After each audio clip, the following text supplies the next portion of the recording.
Bonjour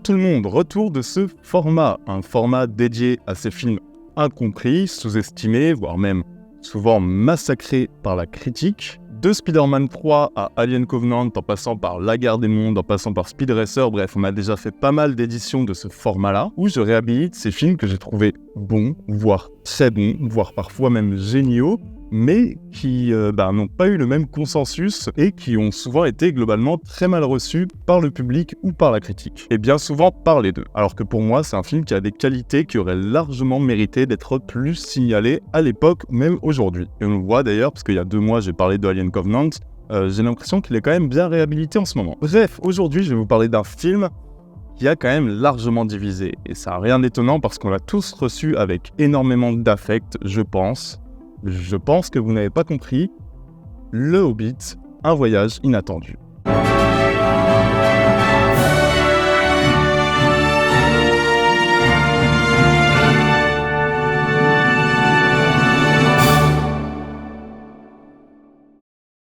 De 2001 à 2003, 3 films vont changer à jamais la face du cinéma. 3 films monumentaux, une trilogie consacrée et considérée par beaucoup comme étant l'œuvre la plus ambitieuse du cinéma moderne, Le Seigneur des Anneaux. C'est un défi incroyable, une adaptation folle qui a été relevée haut la main par un Peter Jackson virtuose, qui n'a jamais sacrifié son style et son cinéma, et qui a livré près de 10 heures de grands spectacles. Mais alors là, par contre, ça a été un plébiscite, à la fois par le public et par la critique. Du coup, 5 ans plus tard, Peter Jackson annonce déjà une nouvelle adaptation de Tolkien. Une adaptation qu'il rêvait de faire depuis bien longtemps. Cette fois, il ne sera pas réalisateur. Il sera producteur et aussi, en quelque sorte, directeur artistique. Mais la réalisation serait livrée à son grand copain Guillermo del Toro. Cette fois, on va adapter Le Hobbit. Can I help you? That remains to be seen. I'm looking for someone to share in an adventure. Entre Peter Jackson et Guillermo del Toro, il y a quand même une séparation des rôles qui est très très définie et qui fonctionne. Je veux dire, comme je l'ai dit, les 2 hommes se connaissent très bien. Ils ont même déjà travaillé ensemble sur une adaptation de Halo qui a été annulée au dernier moment. Peter Jackson sera responsable de la cohérence globale de l'univers, des lieux, des décors, pendant que del Toro, lui, il est chargé d'inventer les créatures qui peuplent ce monde et surtout d'apporter sa touche fantastique et poétique à la mise en scène. C'est vraiment lui le réalisateur, c'est lui qui a le dernier mot et c'est lui qui a comme charge en fait de créer tout le monde et de créer le ton dans lequel il veut que le film existe. À côté de ça, on va recontacter toute l'équipe artistique qui a fait la renommée du Seigneur des Anneaux, donc Howard Shore à la musique, Weta Workshop à la direction artistique et aux effets spéciaux. Et donc Peter Jackson, Guillermo del Toro et toute l'équipe créative travaillent vraiment hyper activement à la préparation du Hobbit. Et pendant presque 2 ans, ils vont quand même dépenser pas mal d'argent, faire énormément de storyboards, arriver à plusieurs versions de scénario, commencer la construction des décors. Clairement, ça commence déjà à coûter cher et pendant 2 ans, on est à fond sur la prépa et à la fin, tout est prêt quoi. Sauf que d'un coup, tout va exploser en plein vol. En fait, le Hobbit, c'est un projet de la MGM, qui est un célèbre studio qui a d'énormes soucis financiers depuis 2008, au point de devoir se mettre en vente en décembre 2009. Donc en décembre 2009, soit 6 mois avant le début prévu du tournage du Hobbit. On rappelle que Guillermo del Toro n'a accepté aucun autre projet et bosse à fond sur le Hobbit depuis plus de 2 ans maintenant. Donc le réalisateur va quand même prendre son mal en patience. Le problème, c'est que la MGM a déjà annoncé une sortie du film prévue pour décembre 2011, mais que rien n'est tourné, même le casting n'est pas prêt. Guillermo del Toro ne peut aller sur aucun autre projet en attendant. Bref, vous voyez bien que c'est pas tenable comme situation. I kept postponing, I kept fending off the problems, I kept compartmentalizing, we did everything we could. Et donc, début juin 2010, Guillermo del Toro se rend compte que c'est une impasse. Il quitte le projet. Ça aurait pu être le coup de grâce du projet Le Hobbit, sauf que Peter Jackson va décider de prendre sa place à la réalisation pour mener à bien ce projet. Le Hobbit version Peter Jackson, il doit très très peu à del Toro.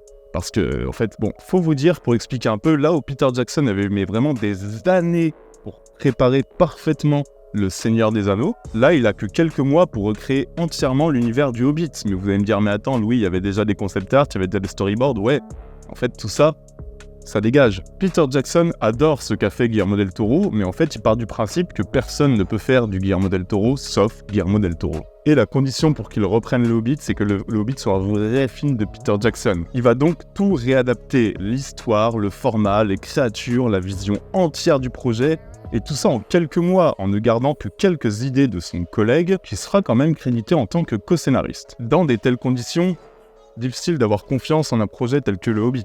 Et pourtant, ça va parfaitement fonctionner, et je vais vous expliquer pourquoi. Bon, déjà, c'était une remise en contexte un petit peu longue, j'en ai conscience, mais qui me semblait nécessaire. D'ailleurs, ceux qui sont intéressés par le projet Le Hobbit de Guillermo del Toro, les concept art et tout, j'en ai fait une vidéo entière qui va s'afficher là ou là, et le lien est en description. Bref, si Le Hobbit a été un gros succès mondial avec plus d'1 milliard au box-office, il a reçu des critiques extrêmement mitigées, voire même parfois assassines, à milieu du consensus Le Seigneur des Anneaux. Et pourtant, laissez-moi vous expliquer pourquoi, à mon sens, le Hobbit méritait vraiment beaucoup mieux, sachant que je ne parle là que du premier film, qui est quand même vraiment pas loin d'être une petite merveille pour moi.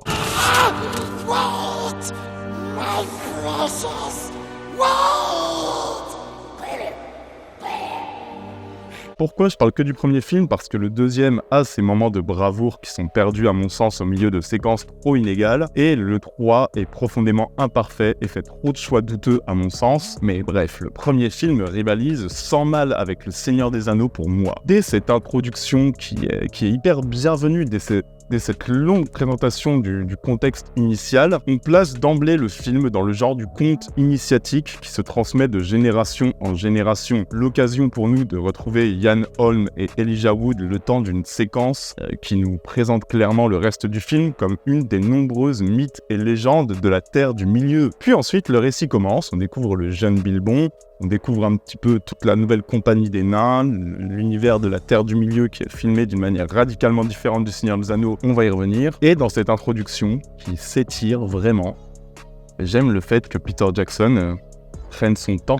On sait que Peter Jackson, c'est un raconteur d'histoires passionnant, que vraiment c'est un conteur qui est capable de créer un monde en quelques plans. Et ici, il nous présente un nouveau contexte, mais il nous le présente de manière très fluide, très maligne, et surtout, le plus important, son amour pour la Terre du Milieu, pour la comté, pour ses personnages, pour ses nains, me paraît vraiment aussi palpable ici que dans l'introduction qu'on adore tous, de la communauté de l'anneau. On prenait vraiment le temps de filmer le mode de vie des Hobbits, la manière qu'ils ont de célébrer Bilbon, on prenait vraiment le temps de se plonger dans leur vie, et ici c'est pareil. Et mon Dieu, ça fait du bien quoi. Un blockbuster qui se permet de prendre autant de temps pour juste créer la vie et son monde, qu'est-ce que ça fait du bien. En fait, moi, je pourrais juste voir Peter Jackson poser sa caméra pendant 2 heures et filmer la vie des habitants de la Terre du Milieu.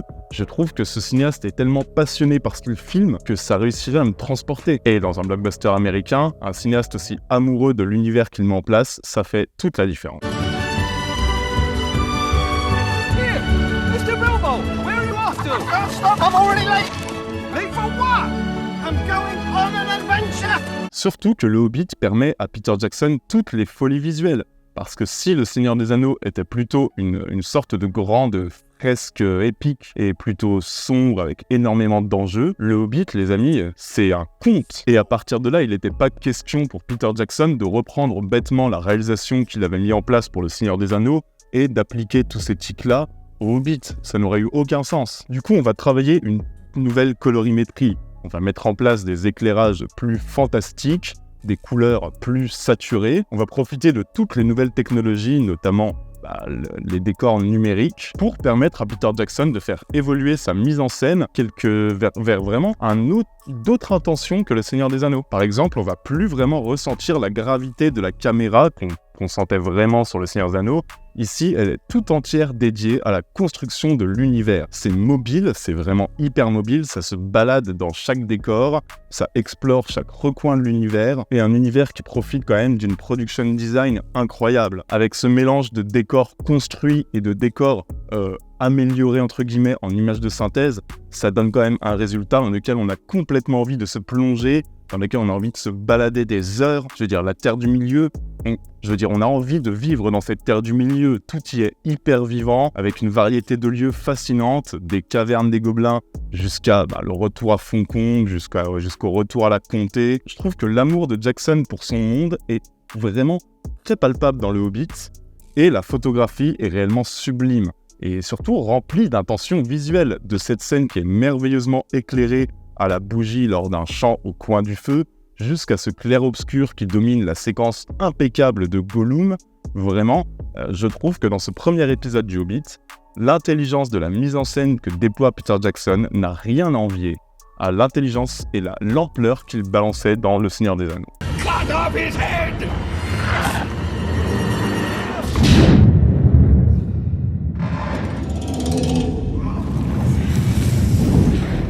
Alors oui, le film s'inscrivant un petit peu moins dans le réalisme, volontairement, ça peut aussi paraître moins impressionnant que Le Seigneur des Anneaux, moins organique. En fait, ça donne plus l'impression d'assister au souvenir idéalisé d'un vieil hobbit qu'à une guerre épique entre des millions d'armées pour sauver le monde entier. Et je trouve que c'est exactement ce qu'il fallait faire, parce que le Hobbit n'est pas Le Seigneur des Anneaux. Ça paraît bizarre, ça paraît très bête même de le dire comme ça, mais je pense pourtant que ça a été la source d'énormément de critiques. Alors que les intentions ne soient pas les mêmes, les idées ne sont pas les mêmes, ça n'enlève rien à ses qualités, quoi. Et des sacrées qualités, je veux dire, on retrouve la musique encore une fois merveilleuse de Howard Shore, enfin musique même grandiose en vrai, avec ce nouveau thème musical qui est une merveille, très concrètement. Je veux dire, la bande originale du Hobbit, ça fait très longtemps qu'on n'a pas eu une bande originale pareille dans un blockbuster américain. Vraiment, j'ai même du mal à repenser à une bande originale digne de celle du Hobbit. On y retrouve aussi un casting impeccable porté par un Martin Freeman qui est juste le choix parfait pour incarner ce jeune Bilbon, un Richard Armitage hyper charismatique, et le retour de Ian McKellen et de Andy Serkis qui fait bien plaisir. Et surtout, il y a quelque chose qui change tout pour moi dans ma perception du Hobbit. C'est l'intelligence, comme je l'ai dit, de Peter Jackson de nous livrer un véritable conte initiatique visuellement, certes, mais aussi de nous livrer un sacré feel-good movie. I think they're gonna eat them. We have to do something. Yes, you should. Mountain trolls are slow and stupid and you're so small they'll never see you.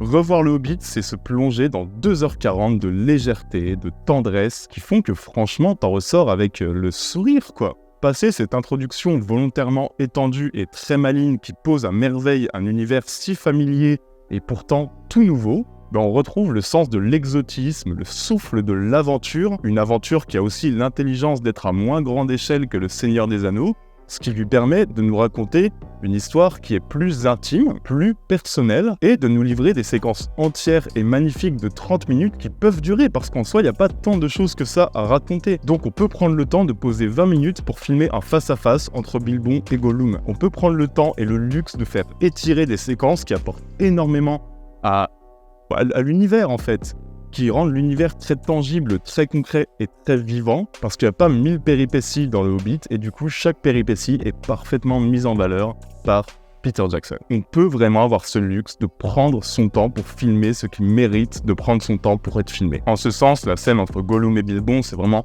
un exemple. Je veux dire, revoyez cette scène, elle est quand même assez magnifique.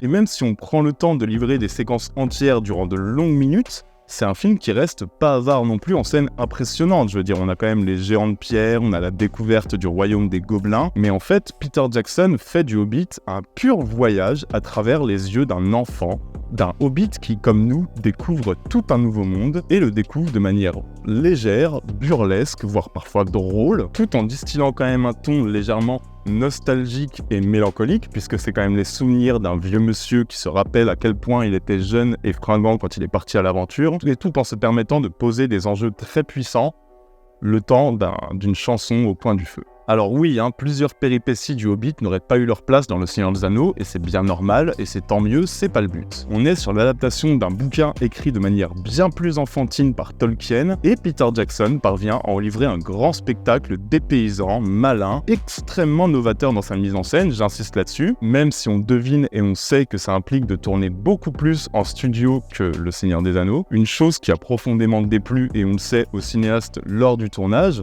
mais en fait, peu importe, hein. Je veux dire, on sait que Peter Jackson aime les miniatures, aime les maquettes, aime les effets spéciaux pratiques. Oui, mais en fait, c'était pas compatible avec ses intentions. Dans ses intentions, le numérique permet de créer un univers qui est tout aussi palpable et enchanté que celui du Seigneur des Anneaux. En l'état, je trouve qu'on a un premier film merveilleux qui me permet de retrouver le temps de 2h40, la même tendresse, la même chaleur accueillante et bienveillante que la première heure de la communauté de l'anneau. Et franchement, petit aparté, mais quand on compare la production Seigneur des Anneaux, donc la série produite par Amazon Prime, qui est tellement américaine, qui a de la thune, hein, oui, mais qui ne prend jamais le temps de se poser pour laisser vivre son monde, et où on ne ressent jamais l'amour des réalisateurs pour ses personnages, où la direction artistique convoque tous les clichés de l'heroic fantasy, on se dit quand même que le regard de Peter Jackson sur l'œuvre de Tolkien, c'est quand même un regard qui se doit d'être chéri, défendu et valorisé. Un regard précieux sur l'un des plus beaux mondes qui a été créé au cinéma ces dernières années, et c'est pourquoi je pense que vous êtes nombreux à ne pas avoir compris